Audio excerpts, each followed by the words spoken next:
we got all of our councillors on the online. I don't think we have any. Well, Got Janice and Keith and Brittany. We're waiting for Councillor Lachtenberg, Councillor Woodward. And Councillor Renwick. Councillor Renwick. Ah, there he is.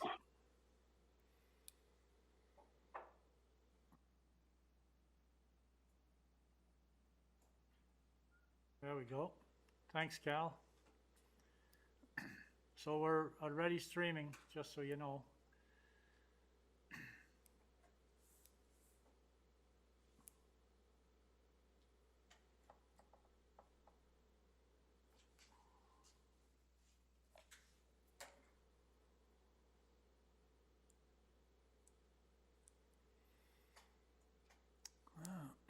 We need 2 more.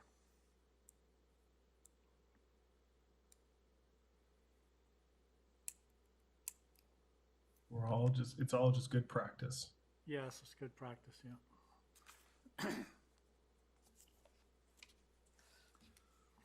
There's actually a number of councillors in the province that never did go back to being in council chambers. So it's a bit new for us, but.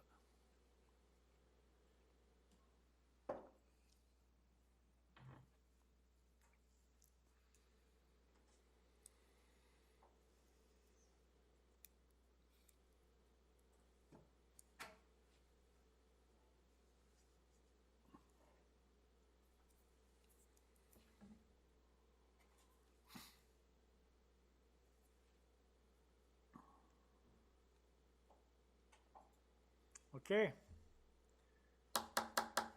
Just want to call the meeting to order, please. And just for the public's information, we're live streaming this meeting tonight, and our council is remotely connecting to the meeting. We have myself, Mayor Dooley, our city manager, Kevin Cormack, Colin McClure, and we have Sarah Winton, corporate officer, and Gabriel, and the rest of council so far I think are online. Is everybody there? Councillor Woodward, Councillor Lachtenberg? I don't see you on the screen. We've just got Janice, Cal, Brittany, and myself online here. Yeah. So we'll give them a moment or two to hook up. Sarah, do you want to just connect with them, please?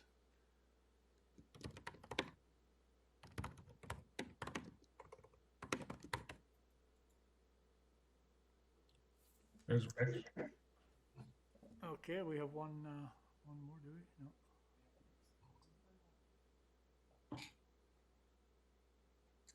It's a little bit of an experiment, but I think it'll go okay once we get everybody online and get rolling.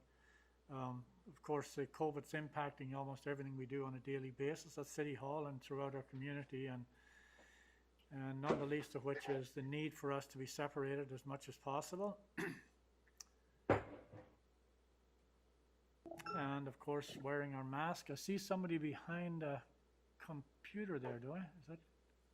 No? Councilman Wattenberg's saying he come up briefly. Yeah, he's behind there. Oh, I see. Oh, okay, yeah. Okay, we have Councillor Lachtenberg. That's good, yeah. That's good. We're still waiting for Councillor Woodward. Yeah. That's good, yeah. Yes, very good, thank you, yeah. Very good. Okay, we're going to start the meeting. I think Councillor Woodward will be coming on any second. He's here now. He's there now? Okay, thank you. Oh, thank you, everybody. So I'd like to call the meeting to order, and we're using this virtual platform tonight. And I'd like to start with the Aboriginal Acknowledgement. We would like to acknowledge the land on which we are gathered as a traditional territory of the Tanaha, the Civics and the Cynics peoples, and is home to Métis and many diverse Aboriginal persons. We honour their connection to the land and rivers and respect the importance of the environment to our strength as a community. And with that, I'd like a motion to adopt the agenda as presented. Moved by Councillor Woodward and second by Councillor Morrison. All in favor? Carried. Thanks very much. Make sure you're on mute when you're not engaged in the meeting. And the first item on the agenda is the UBCM Community Energy Preparedness Fund.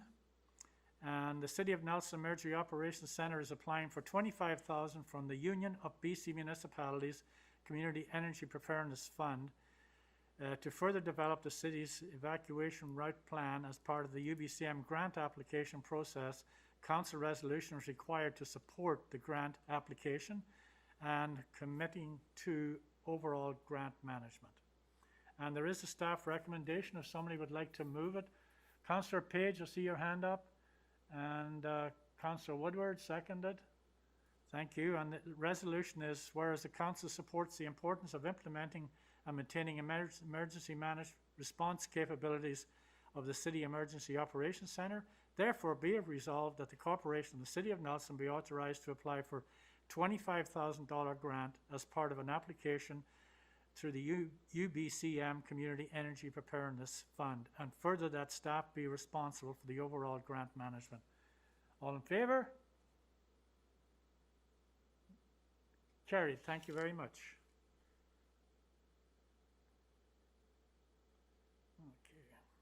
Okay. From what I could see, everybody voted in favour, so if you're not, make sure you let us know one way or the other.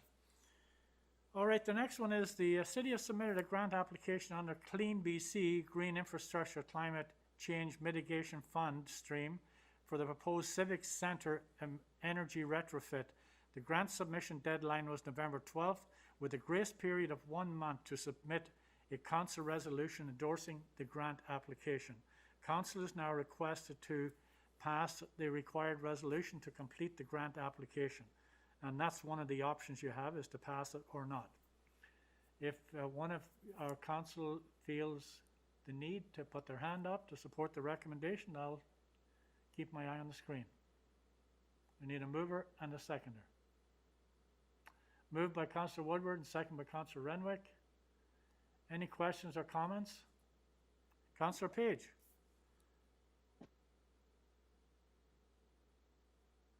I think you're on mute, Councillor Page. Sorry, just a moment. Councillor Page, make sure you're not on mute. Okay, I got it. Thank you. Thank you, John. Thank you. You're one of our tech guys. You're supposed to know this stuff. Yeah, I know. But too many screens open. Then you got to find the screens, right? I'm just wondering a little bit about how we arrived kind of where I wanted us to end up, where we were cladding up the building and dealing with the envelope, but we don't have the concourse. Like the last time we saw this was very much positioned around the concourse. Yeah.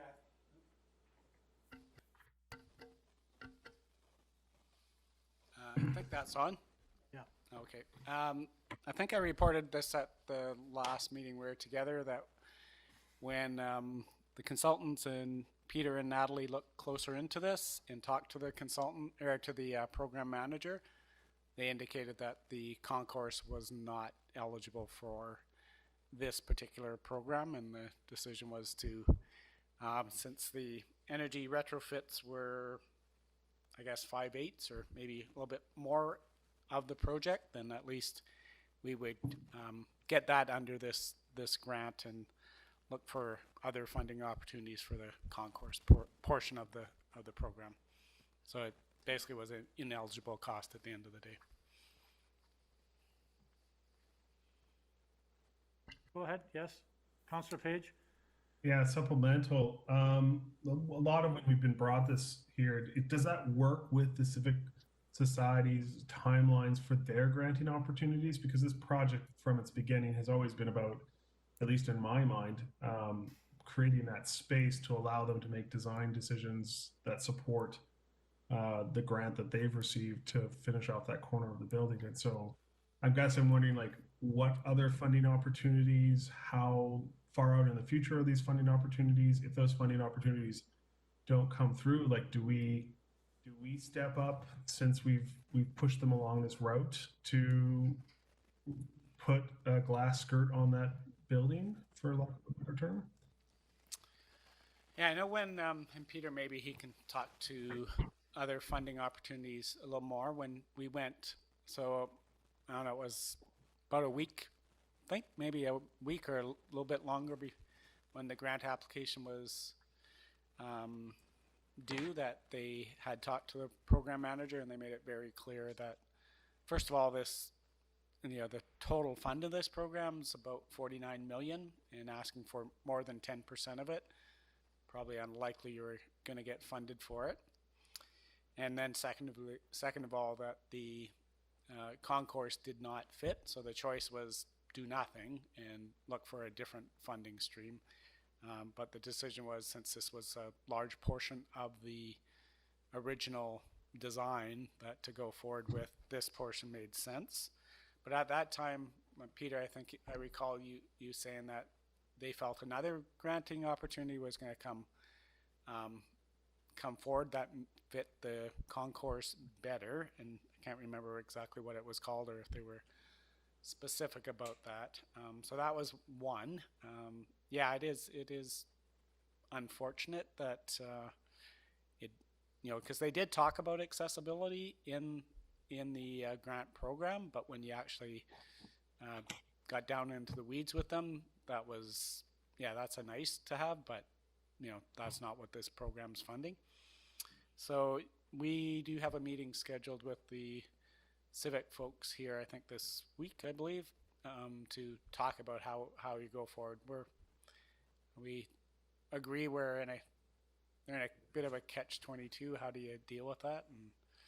But certainly when it came to council, what I got out of that, the shopping cart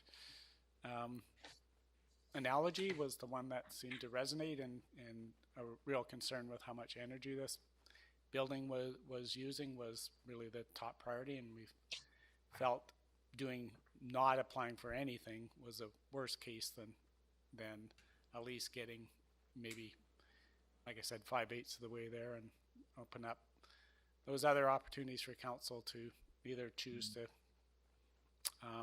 hopefully another grant opportunity would come forward that was timely, or council can make other choices on the concourse. But at least you're dealing with the energy side of it in this grant. So Peter, I don't know if you want to add to that one. Yeah, so it was the informal discussion with the granting body. He had mentioned that as soon as the provincial government was finalized here and starting to move forward, that a new granting stream would be announced that would focus heavily on upgrading buildings with a focus on accessibility. So hopefully we should expect to see that shortly here. But yeah, unfortunately that's the turn this took. Yeah, and we are meeting with the Civic Theatre Society tomorrow morning. Councillor Anderson? Thank you, Mayor. Sorry, thank you, Mayor. So just so I'm clear, so I am glad to see that we are dealing with the sort of the energy problem caused by the fact that we are trying to heat a shopping cart. But I do know that the Civic needed our commitment for the concourse so that they were able to properly design the interior of their facility. And so I just wanted to understand if we had agreed in principle already to the concourse, or if this is something that we should be doing now so that they're able to move forward with some of their design work. Thank you. Peter? Well, that's I think all the commitment councils made at this stage was to apply for grants to help that proceed, and they were always dependent on whether we'd be successful in a grant. So I think we're in the same position. If council wants to go further than that, then that's really in your court. But at no time did council commit that you were going to build a concourse with your own funding.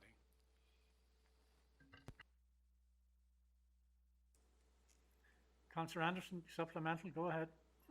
Yeah, supplemental. So I'm just wondering how that impacts the Civic moving forward if they're now going to be renovating the interior of their building, but without knowing what council's intention is with the exterior of that building. Couldn't that greatly impact how they move forward with their construction, depending on if ultimately that concourse is going to be built or not? Yeah, it definitely does. And that was the dilemma all along for them, is how do they design that? Not, ideally with a concourse would solve a lot of their internal circulation issues. And I think, as Peter pointed out, just accessibility of that whole building. And again, what was proposed was the city would go out and apply for grants and hopefully help solve that. Unfortunately, this grant didn't do that. So we're in that same position. So we will talk to them tomorrow, and I'm sure we're going to hear the same thing, and I've already heard that. So they are in a, how do we manage through this? We're hoping this other grant that the granting body talked about comes forward and it makes sense and it fits with that. And again, up to council. If we want to commit your own funding, then you have that choice. That wasn't what we were asked to do at that time.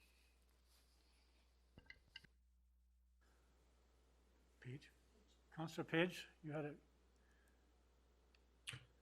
Yeah, I'm really sorry that we weren't able to fit those pieces together for that vision that was brought forward for those groups. And I'm just wondering, as we were having these conversations earlier in our workshopping about the trades that go on to get these projects moving along, and now we have, hopefully, if we're successful in a grant like this, an opportunity to take a bunch of capital improvements to this building kind of off our books and off the future in terms of what we need to do. But this concourse and the accessibility piece, we kind of end up talking about the Civic a lot, which it's really enabling. It's obviously what's pushing this project, but we're also, as you just said, Kevin, this is helping the whole building. And so is there a way we can come up with an arrangement with all the tenants, maybe through a long-term increase in lease rents that go there, or some sort of cost recovery, or some portion of cost recovery, so that we can finish off this building, make it usable for the 21st century, have it fully energy efficient. Like, when this is done 100 years later, 90 years later, 85 years later, and it's wheelchair accessible and it's a brand new facade and it looks great for all the users and the elevators in there, and it's also had the whole envelope taken care of and the heating system's been tied up to district, like, I think we want to really keep those avenues open, because there's going to be a difference between this building being done and really a gem of the country, and as it was in 1938, and it being like, we did some good work and we moved it forward, and no harm, no foul. It's a great work either way. But I think the concourse, to me, is definitely where this project would finish. And now that there's even an opportunity to wrap the whole building, like, that's an improvement for sure. Just figuring out, how do we do both? Yeah, well, I think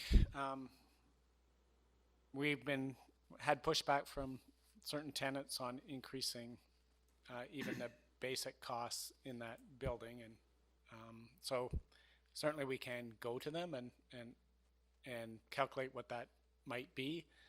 With the energy retrofit and the concourse paid in 100% by the city would be about a $5 million price tag. So that would be very significant in terms of recovering that through some type of lease with our tenants. We have the dance umbrella, the gymnastics, civic theater. I think that's about it. Again, hopefully that's why we were looking at these projects as regional projects, and having more regional taxation into these projects would be, is ultimately the solution, this would go a long ways, but once you're inside those buildings, they're still 1938 vintage. And, I think you saw from cover when they presented and they put that really large number on the sheet of paper, that would be to renew, the full buildings from top to bottom, which was, can't remember, 20, 30 million, I think. Councillor Anderson? So, yeah, through the mayor, I'm not sure that it's appropriate that we're asking the tenants to cover these capital costs, but I do think that where we need to go is that broader conversation with, at least gymnastics, the dance umbrella, potentially the senior center, and of course the theater, with how we're moving forward with all of these projects so that everyone's engaged. Thank you. Anybody else? I think Councillor Renwick, did you have your hand up at one point? No? Okay. Okay. Peter, I'm struggling actually with this project, to be honest with you. I've looked through the documentation that we have here in front of us, and I just can't, it's saying here we're going to save 30% of the city's carbon emissions are being lost through that building. And we're hoping to recover a portion of that over time. I don't see, I'm struggling to find a business case for this project, to be honest with you, and the paperwork that's in front of me. That's an old building with, that we're basically going to put a facade on and hope that that'll give us a reduction in carbon emissions, which it probably will, but I'm not sure that the numbers that are being quoted in this document here will get us there for the kind of money that we're going to invest in the building. I struggle with, I just struggle that we'll be looking back at this project in a couple of years or 5 years wondering where did we actually see the savings, because as somebody just mentioned, I think Kevin just did about it, we're dealing with a 100-year-old building and we're dressing up the outside of it, and we still have a mechanical system to somehow balance in the inside of it with an arena, multi-number of rooms, gymnasium, dance umbrella, civic center, just to name a few inside that. This is a huge project that really dressing up the outside of it is not going to be the only solution to getting it to the point where it's going to be reducing the amount of energy that's being used in there, which is costing us now, according to this, about $14,000 a year, I think it's saying. And we could recover through this project about 30 to 40% of that. I'm trying to get my head around, if we had $5 million, is this the project we would actually put it into if we're not going to do that concourse? Because that was the starting point for this project in the first place, was the redevelopment of the Civic Theater. That's where this whole conversation started. I'll just clarify the numbers. So the 14,000 is the annual savings we're projecting at. Right. So we had, I think it's projected without the DES that 65% of the current energy costs would be saved by doing this. So, and it is a total mechanical upgrade throughout the Civic Center portion of the building, not the arena, but the rest of the building. So gymnastics, the Civic Theater, dance umbrella, all that area, new windows, new insulation. So it's not just cladding, it's the mechanical system and new windows, new insulation in the Civic Theater portion of the building, not including the arena. So Peter, maybe you can talk about the mechanical system and the sort of the catch-22, trying to design a mechanical system with no insulation or with insulation. Yeah, so the challenge is the Civic Center is it's certainly by far our #1 emitter of GHGs, and with largely because it is a big concrete block with no insulation, and then we have old windows and doors. Most of the windows are original, so when we are talking cladding, like we're or this envelope upgrade, it is covering about $500,000 for the roof that we need to be looking at replacing in about 4 to 6 years time to ensure the longevity of the building. We got 1,300 square feet of historic windows that are certainly, some of them have already been identified as safety concerns. That's another cost of about $180,000. Majority of the doors are end of life, including the door hardware, the locks, etc. So even just the regular maintenance issue of maintaining the doors and the door closers and the locks adds up. But yeah, I agree. Is the business case entirely there? Does this make financial sense? Not entirely. Like we're doing this because we're wanting to reduce our carbon emissions to as net zero as possible, and that's the driver for this. To install or the envelope upgrade certainly does contribute to, as Kevin mentioned, the 65% reduction in GHGs that have been modeled for this. The insulation and cladding, that envelope upgrade portion, excluding the mechanical, does account for the majority of that percentage. And then the mechanical will use, or utilize the heat pump technology with with lots of heat recovery. So I think we have about 4 stages of heat recovery that would be involved to really maximize the efficiency.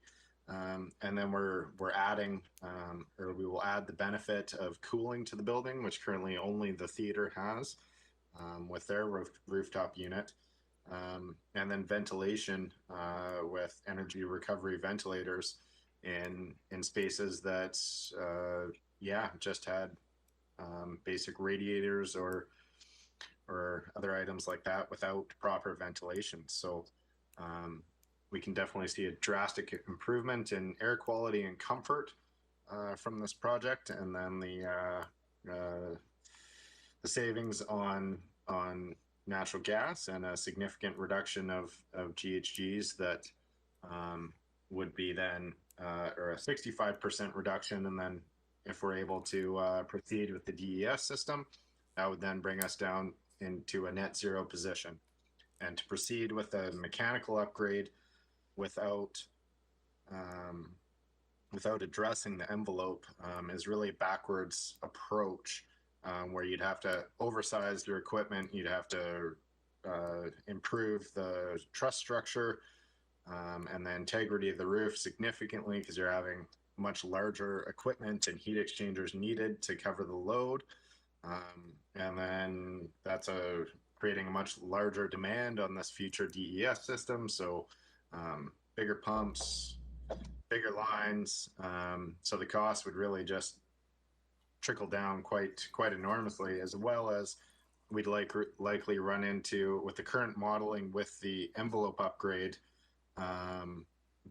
the electrical capacity works for the building for it to be largely electrified, where if we did not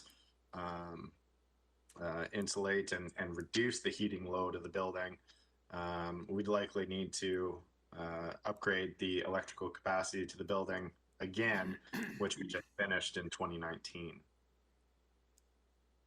Okay, we have 2 speakers, Councillor Lachtenberg, then Councillor Woodward. Thank you, Mayor. Peter, I've a couple of questions. The first is related to that bringing the district energy.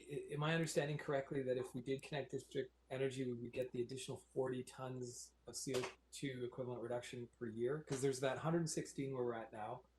This retrofit would get us down to about 40 something. And then you're saying to get to a net zero position, that's where the district energy comes in. It's actually better than that. It's better than that? Sorry, can you? I'm sorry, Rick, could you just repeat the tail end of that? We had, the lights went off here, so we were. Oh. We were talking. Oh, talking Can over you? you. Oh, okay, can you hear me now? Yes, yeah. Okay, so I have a question and a comment. The question for Peter is that I'm trying to understand where the net zero comes in. What I'm seeing in your report is there's a 60 ton per year reduction. Is getting to net zero the district energy? So district energy is going to be responsible for 40 tons. Is that correct? Yes, that is correct. So the district energy would operate off a lake water source, and then really the energy that's being utilized would all be electricity to drive the pumps, etc. And then we'd have terminal heat exchange units within the Civic Center building. So we've essentially removed any natural gas. Given the emissions factor of Nelson Hydro that I'm sure you're aware of, it's pretty much next to nothing. So yeah, like I believe on our corporate emissions, totaling up the entire electrical use accounts for not even one ton of GHG emissions. So yeah, that's the DES is what brings us from the 65% reduction to 0% GHG. Okay. Or 0.1, let's call it that. Excellent. Okay, so that's great to know. And my comment has two parts to it. And one is, John, it's kind of an answer to your, or a response to your comment about the business case for this. There's a couple of things. Number one is it does argue for having some sort of carbon budgeting framework so that we can assign a value to what a ton of CO2 equivalent is worth. That would help make the case. But without having that, I can say that I think pretty confidently that the value of a ton of emissions reductions this year or over the next couple of years is worth quite a bit more than the same amount in, say, 8 to 10 years. So it does, I know sometimes the business case doesn't look as good at the beginning of this sort of decade-long project of retrofitting, but sometimes I think what we're going to see is, number one, the payoff of that ton reduction or 116 ton reduction. I mean, that's cumulative. It means you've taken that 116 tons per year out. So if we delayed, if say we did this retrofit in 10 years, what we're talking about is maybe over 1,000 tons of CO2. So the timing factor is pretty important. So we should include that in the business case. And the second point I would make relative to that is that there's going to be a lot of learning here. And when we have these opportunities to do sort of big learning on a project like this, I think there's value that's going to pay it back again over the next 10 years as we either look at more projects, big projects in the city, or take some of that expertise and start selling it outside the city to other municipalities. So I just wanted to say that I think, yeah, the business case, when you kind of lay it out, might be a little tough to make, but there's some things that we're not really very good at quantifying that I think will pay dividends over the next 10 years. Thank you. Councillor Woodward. Yeah, thank you, Mayor. I just, I feel like this is a prime example of what needs to happen. I mean, we need to do this work, cutting GHGs, cutting our carbon. That's what we're going to be doing over the next 10 years, next 20 years. And it will be painful, I think, in the beginning, but at the same time, it really is the responsibility of us all individually to try to cut our carbon and as a municipality. And, you know, when we talk about a business case, I think I want to acknowledge what Councillor Lautenberg is saying, and that the sooner we actually do this work, the less of the pain over the long haul and the savings we get. So I do really want to acknowledge that. I think that it's like being ahead of the curve. When you're ahead of the curve, you get to access grants and funding sooner. And in the long run, the municipality actually is in better shape rather than waiting and waiting and waiting. So I feel like this is the work that retrofitting is the key piece of work. Retrofitting and transportation are the key pieces of work that we can do in our area. to be part of the solution of the climate crisis. So I think this is a perfect example of that in our own city. So thank you very much. Thank you. Councillor Page and Councillor Anderson next.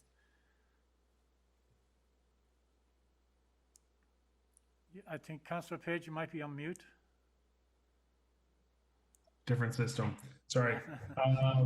I'm not sure if I forgot, but did we move the motion? And if not, I would like to move it now. Yes. Oh, yes. Moved and seconded. I'd like to second.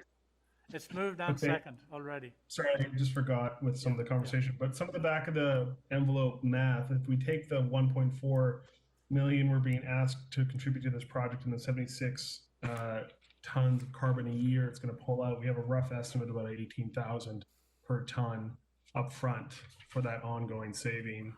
And I would repeat or add to Councillor Lautenberg's comment that if we could take a little bit of that math and start to work our way towards what projects around are going to achieve bigger impacts for less dollars, we will get to more efficient projects. But I do agree, and I am in support of closing up this envelope and doing these system upgrades and doing it in a way that is possibly tied into to our district energy heating system, because I do think those ongoing savings, they have a cost. We just don't know what they are because we don't measure them in terms of financial sense, but we can get a rough estimate that these are going to be about $20,000 a ton purchases off the carbon budget.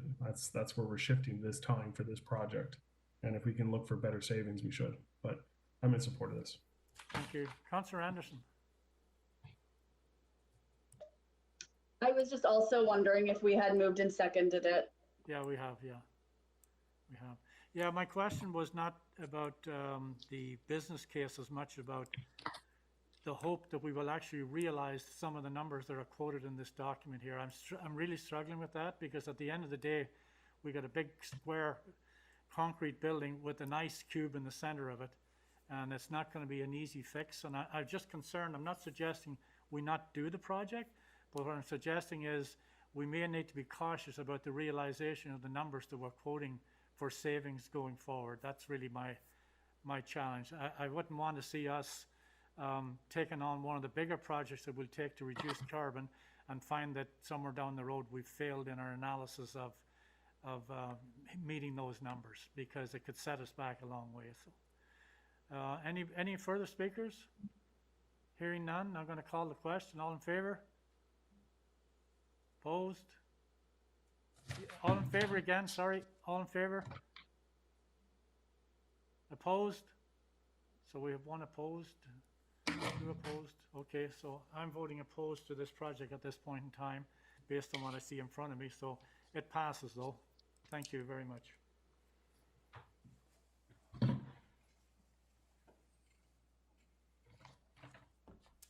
Council meetings.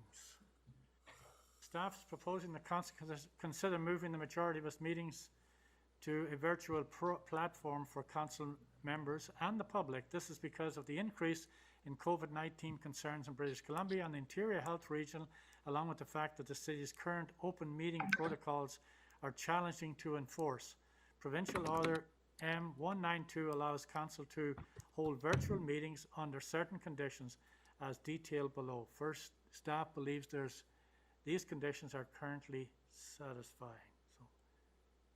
And in here we have a recommendation, folks, that if somebody wishes to move the staff recommendation, Councillor Renwick, seconder, Councillor Morrison, and the recommendations are that council resolve to hold regular scheduled council meetings without public attendance in order to better meet provincial public health guidelines and others regarding gathering of people, and that regular scheduled council meetings be held virtually in order to meet the principles of openness, transparency, and accessibility. And further, that regular scheduled council meetings continue to be held virtually and without public attendance going forward until provincial state of emergency is rescinded and the province public health guidelines and others regarding gathering of people can be met. And does that mean committee of the whole as well? Okay, so council and committee of the whole meetings. Yeah, it means that for committee of the whole meetings, that there's a bit of a schedule in this Yeah. report. So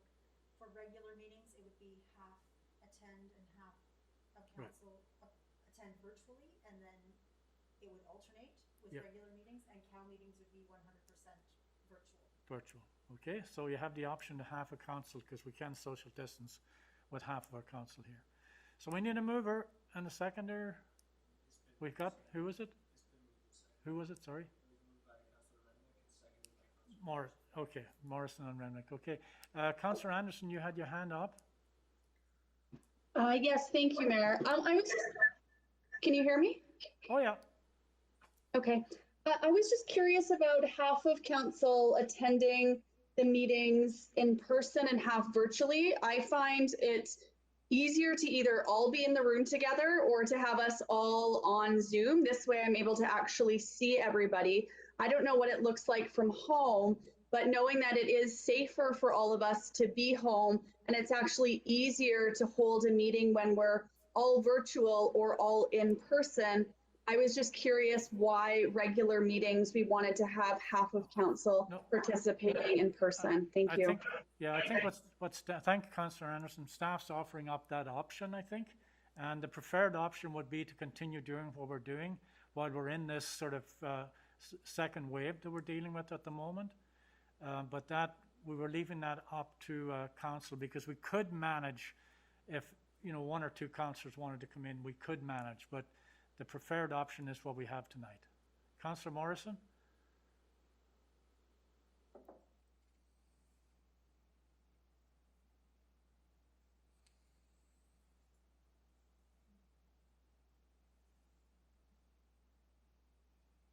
The preferred option was what we have tonight. It just There, changed. sorry. There we go. Boy, I tell you, I don't know what it is about hitting that little tiny spot with one's finger that just is completely. You need one of those I- pencils. Yeah, I agree with what Councillor Anderson has said, and it's just that we haven't embedded that idea of a 50-50 split of attendance in, and I do like the fact that I can see everybody's face on this, whereas I don't think we'd be able to achieve that if half of us were in the council chambers. And I guess the whole thing is that we all want to hope that we can go back to normal, whatever normal ever looked like, sooner than later. But I think that at least now through until probably January, we need to be enjoying our quality time at home in whatever room we happen to have that gives us privacy to be at these meetings. So, just thanks very much, Councillor Morris. Do you want to, should we add that to the resolution, or are you okay with? I think yeah. that it gives us some Yeah. room Yeah. to not have it in the resolution. We have the ability with this resolution to do whatever suits council best. Okay. Okay, so as it stands then, I think staff's got the message here, and I think council as a whole feels more comfortable in being at home, and I think that's fair, and I think that's the proper thing to do at this point in time. Councillor Page, do you want to throw 2 cents worth in here? Yeah, let's take this in a whole new direction. Public participation. What considerations or thoughts are we having around how we might invite, like we would see at the RDCK table or some of the other council tables, the public to ask questions and partake in the key part of the transparency and accessibility part of this, of being able to hold us accountable and talk to us and ask us questions. Thank you. Sarah? So what we've done is posted on Facebook and our website that any members who wish to participate in the public participation section in the committee of the whole meeting will need to connect with either the deputy corporate officer or myself the Friday before the meeting and let us know so that we can share the meeting access information with that individual.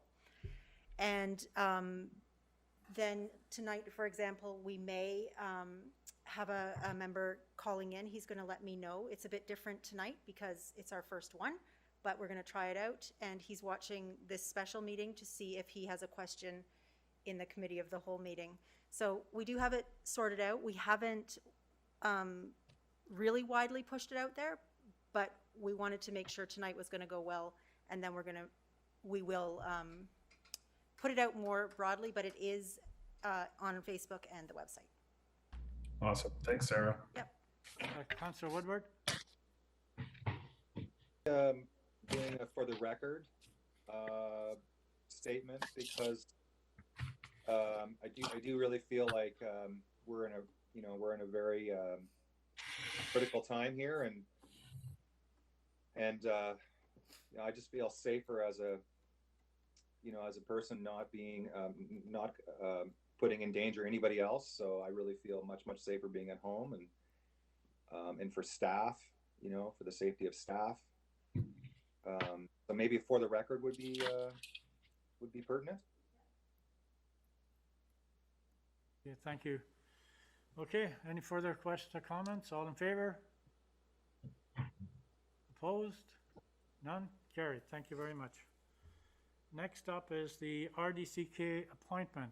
Staff has been informed that Councillor Anderson that she has stepped down from her current role as the city's regional district director. Accordingly, council must now appoint another member of council to serve on the RDCK board. And there is a recommendation that, and that's all I can say at this point in time. I need to fill in a blank here. So we need a mover and a seconder for somebody to be the director at the regional district board table. Councillor Renwick? I move that Councillor Morrison. I'll second. Second by Councillor Lochtenberg. Questions or comments? Go ahead. For the seconder can go first, and then Councillor Woodward, you're next. So Councillor Lochtenberg, you're up.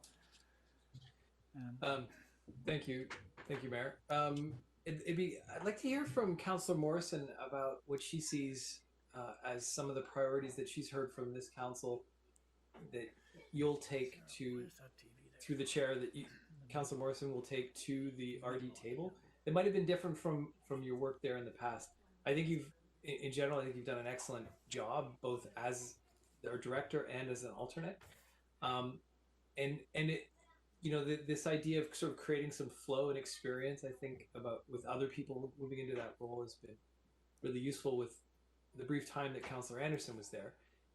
But having said that, I think it's a critical time, and I think you're an excellent choice for that role. But I would like to hear, especially given our climate action plan, like how do you see that informing your potential work at the board? I think that, so one of the things is our climate action plan, and I think that we need to be taking that forward and sharing that with our regional neighbors, not just ENF, but our regional neighbors in the whole of the regional district, and hopefully with time that we actually have these discussions at a broader table like the AKBLG. And I think that there is some climate action activities taking place at the regional district. I think sometimes they struggle a little bit. We've just finally, by a slim margin, gotten through that they're interested in pursuing the STEP code. That's been on the table for quite a bit of debate for the last at least 3 meetings I've been at, and I can't speak for Councillor Anderson if they were talking about it when she was there, but it's been a long, hard push to get that through. We've also got issues of like the waste and the cost of resource recovery that's ongoing. But I think one of the things that was the opportunity, and it was only, well, it wasn't by accident because Councillor Anderson, of course, was running to become our next MLA, around the service review that we had with our closest partners, ENF, and some of the ideas that we came up with there in terms of having less structured meetings to talk about things that are relevant to all of us. And perhaps we might not be paying, because it always comes down to the cost, it seems like, but to just share the ideas of things that they would like to see in their areas, things that we're promoting and considering here in our areas. And it can be anything from, say, recreation, such as I know for you, Councillor Lockenberg, the climbing wall has a great amount of interest. But there's also some parks programs and some more parks development in our closest areas in ENF that are wanting to come online. So I think that we need to take this opportunity of some of the outcomes of the service review and capitalize on them going forward, and having some sort of coffee table chat over a beer kind of discussions with our regional partners, and not always hoping to get it all crammed into the what is now becoming very lengthy regional district board meetings once a month. Thank you. Any further comments? Hearing, oh, Councillor Woodward? Sorry, we're voting on Janice, is that Yes, correct? that's correct. So I'll call for the vote, or if you have a comment, that's fine too. No, that's fine. Thank you. Okay, all in favor? Carried. Thank you very much. And we'll need an alternate now as well, so. So I would just like to thank everybody for their ongoing support. And we need a motion for an alternate. Councillor Morrison? Oh, sorry, no. Oh, sorry, I got three hands up here. I seen you first, Councillor Morrison, so I'll yield to you. I'd like to nominate Councillor Page. Second by Councillor Anderson. Questions or comments? Councillor Luchtenberg, and then Councillor Woodward. Councillor Page, I think would make an excellent alternate to as well. I think, you know, overall we've got a good team, and really almost any of us could do the role. I did, and this process is a little unusual, but I was hoping to hear if there were any, like, who was interested, because it kind of arbitrarily, now we're going to vote on Councillor Page, who I think could be great, and I would be happy to vote for, but I don't know if anyone else is wanting to step into that role either. So I'll just ask that question and see where that lands. Okay, well, we need somebody to nominate somebody else if you're interested. So Councillor Woodward, I'll let you speak now first. I don't know how this works, but I would like to be considered for this role. I think I have a lot to share in this role. I feel like I'm a really good bridge builder. I'd like to learn more about the RD. I'd like to shadow Janice. I would like to put my name forward. One other piece that I would like to add to that is I know Councillor Page has many roles that he's already doing, plus a business, and I don't have as many responsibilities right now as he does. So I'd like to put my name forward because I think I have more time, and I really would want to work on some personal bridge building connections that I think could be helpful at the RD. So that's my pitch. Okay, so we need a mover and seconder for your nomination. Well, I think we're still in. Point of order. Yeah. Don't we have to do one motion at a time? We can't have multiple motions at the table at the same time, if I'm not correct? If you want it, we can do them one at a time. So I'll call for the. Oh, I thought we were voting for both. So I think basically you're in. Just hold on. I think you're in the nomination process here. Yeah. Putting whoever you're gonna have on that slate to decide on.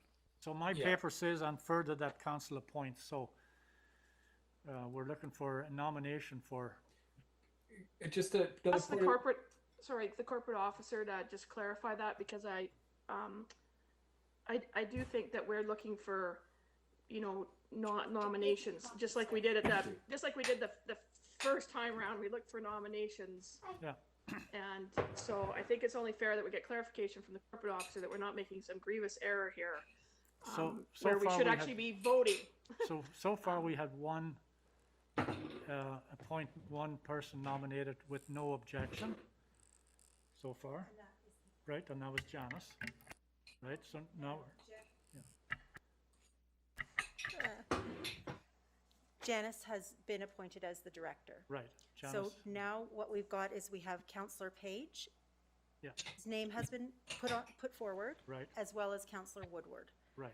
And like any voting opportunity, I guess it would make sense that both of them have an opportunity to speak to the role and the position, and then council will have to take a vote. Yeah, make a decision. Just a question, clarification. Go ahead. Is there anybody else before we? I guess that leaves Councillor Renwick. Are you interested in being? Okay, we got our two. Okay, thanks. So I'll call 3 times for any further nominations then, if that sounds fair. And at that point, then the two people that are nominated will have an opportunity to vote on their appointment or not. So I'm going to call 3 times. Are there any further nominations? Any further nominations? Any further nominations? Hearing none. Okay, so now we need to vote on Councillor Page or Councillor Woodward as the I would. just a moment. Sorry. I think Keith said he was going to. Sorry, Councillor Page, I didn't hear you. Before we get to a vote, I'd like to probably say a word or two about it. No, I understand, yeah. So do we need to, what type of ballot do we need now? Well, So we I have to suggest- decide how the ballot's going to work now, so Sarah's working on let me that. just go over here and I think it would be worthwhile for Councillor Page and Councillor Woodward to each Yeah. say a word, and we'll work out the rest of this. Okay, so Councillor Page, you're up.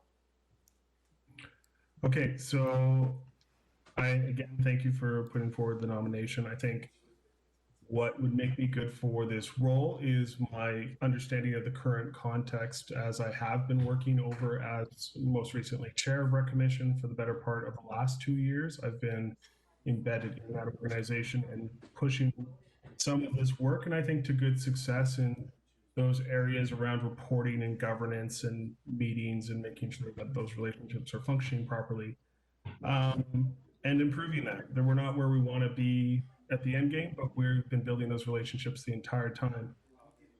The many tables that I do sit at do have lots of that E and F and RDCK crossover. It has been the work we've been doing over the library that's been bringing Area E with representation. We were just voting on the last board meeting to put a guest from the Area E that Ramona put forward so that we could keep building relationships there. And we've also been doing the same thing, and I've been right in there with the ED and making connections over the NAADP and ensuring that there's strong representation from E and F in the same spot. Like, there's lots of aspirations of what we could do, but what is needed, I think, right now in our relationship is a lot of stability and a lot of players who know what's going on in terms of those relationships and has been putting in the work the last 2 years to continue to grow those relationships and work with this council and with that board to make a fruititious relationship.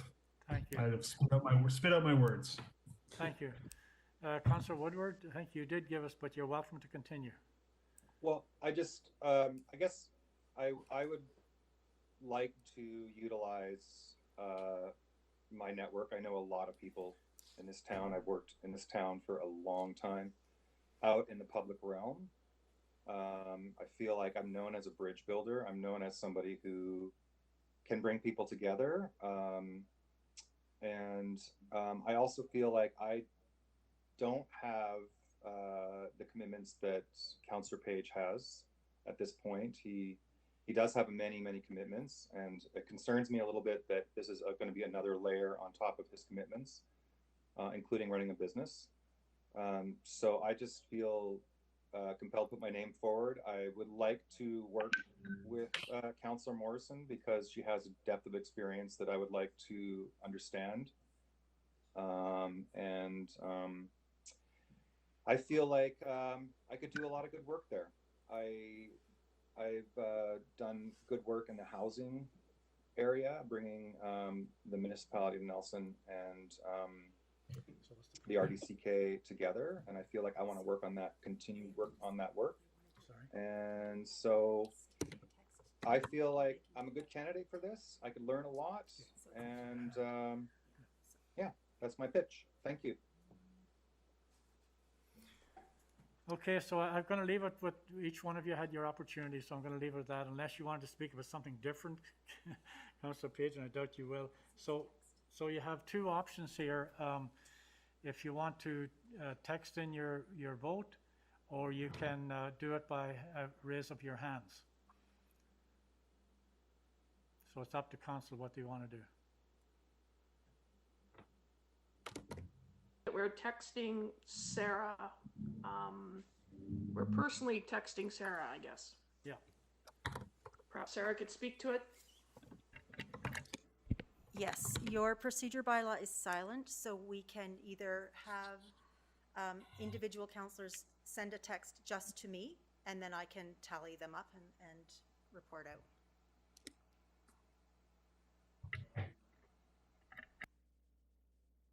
Used here, are we voting or texting? Texting. We're texting. Okay. Texting your vote.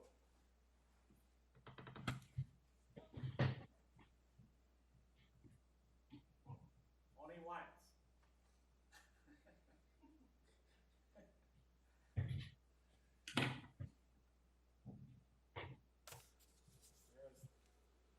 Phone may change votes the wrong way, but. Is there gonna be a legal challenge to this at all? Definitely. Oh, there's gonna be a Might take Freedom of years. Information inquiry.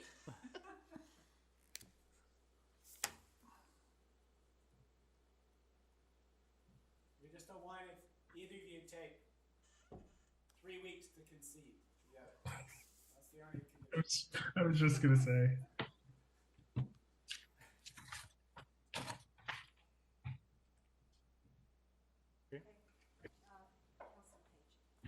And Councillor Page is the alternate.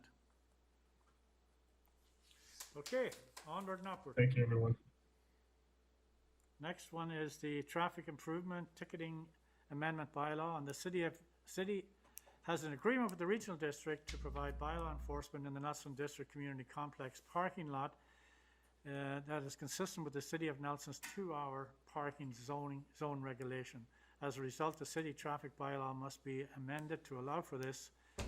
The proposed bylaw amendment also addresses some issues around impoundment of vehicles in relation to snow and leaf removal. And there's two recommendations here, that the City of Nelson Traffic Impoundment and Ticketing Amendment Bylaw number 3516/2020 be read a first and second time by title only. Move and a seconder.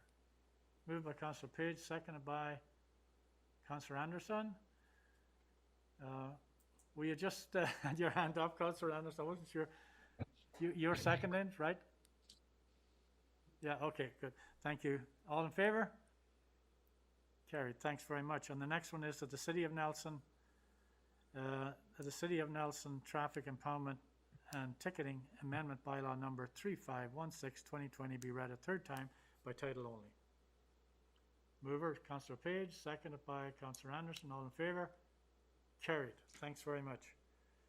Okay, we're done that portion of the meeting, and now we need a resolution to close the meeting to the public. Moved by Councillor Page, second by Councillor Woodward. All in favor? Carried. I'm sorry, I just need like 2 minutes. I need to move location.